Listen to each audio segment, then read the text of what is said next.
All right.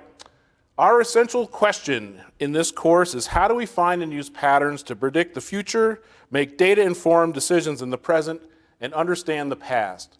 This experiment is going to bring us to the physics of a bowling ball or a marble rolling down a ramp and whether or not we can use that information to make predictions. We're going to run through a series of inquiry where we start with a wild guess prediction. We go ahead and then determine a pattern in data. You're going to use a ramp like this and either a 1-inch ball bearing or a 1/2-inch ball bearing or a 2-inch ball bearing, and you're going to find the relationship on once that ball bearing hits the ground, how far does it travel in how much time.